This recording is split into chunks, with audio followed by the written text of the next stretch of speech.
On travaille beaucoup pour fournir ces outils aux autres, mais en fait, nous, on s'éclate à le faire. Je suis Alice Basile, je suis pharmacien d'officine à Montpellier, je suis professeure attachée à la faculté de pharmacie de Montpellier et fondatrice d'Epitop. Je m'appelle Lou Pagès, pharmacienne diplômée depuis 3 ans et assistante dans une pharmacie non loin de Montpellier. Je suis aussi associée chez Epitop. Alors, Epitop, à la base, c'est une application qui permet de faciliter la recherche de stages et de jobs en pharmacie, une sorte d'application de rencontre avec des matchs. Basé sur les valeurs et les qualités des uns et des autres, parce que finalement, il n'y a pas de mauvais stage, il n'y a juste pas être au bon endroit, au bon moment. Et puis, de rencontre en rencontre, on a créé un site internet avec de nombreux guides, pareil, pour faciliter le parcours pro universitaire. Ensuite, on a créé des carnets pour faciliter là aussi et rassurer derrière le comptoir. Donc voilà, donc Epitop, c'est devenu un média aujourd'hui qui permet de faciliter le parcours pro universitaire et de la mise en relation entre les pharmaciens et les étudiants.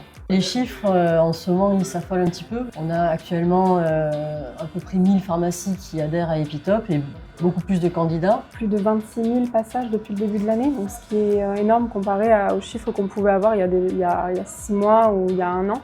Les ventes de carnets, pareil. On était à 800 carnets l'année dernière. Là, ce matin, avec le lancement du carnet WinPharma, on a fait 100 en quelques heures. Donc, c'est vrai que l'engouement qui est en train d'arriver, que ce soit par l'appli, par le site ou par les carnets, me fait chaud au cœur parce qu'on travaille beaucoup quand même.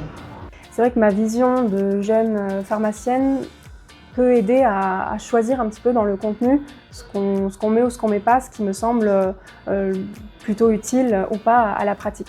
Dans l'équipe d'Epitop, on est 3 titulaires, une adjointe, et en permanence on essaye de regarder les choses avec ses yeux à elle, parce que l'avenir c'est elle. Et donc nous, notre ADN, c'est vraiment de la transmission, donc pour ça il faut voir les problématiques des jeunes, de l'époque, de la conjoncture. De vraiment profiter de ce qu'ils peuvent apprendre lors de leur stage. Ma propre expérience l'a montré que les stages, c'est quand même quelque chose de très important et quand il est inspirant, après c'est là où on devient des professionnels de santé accomplis.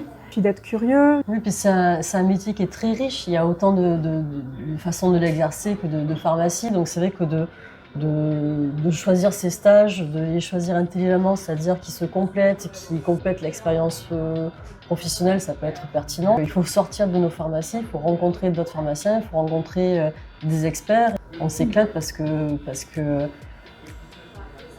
est bien meilleurs pharmaciens tous les jours et puis parce que les rencontres sont très riches. Donc c'est vrai que c'est du travail, mais du travail qui nous aide à être mieux aussi dans nos officines.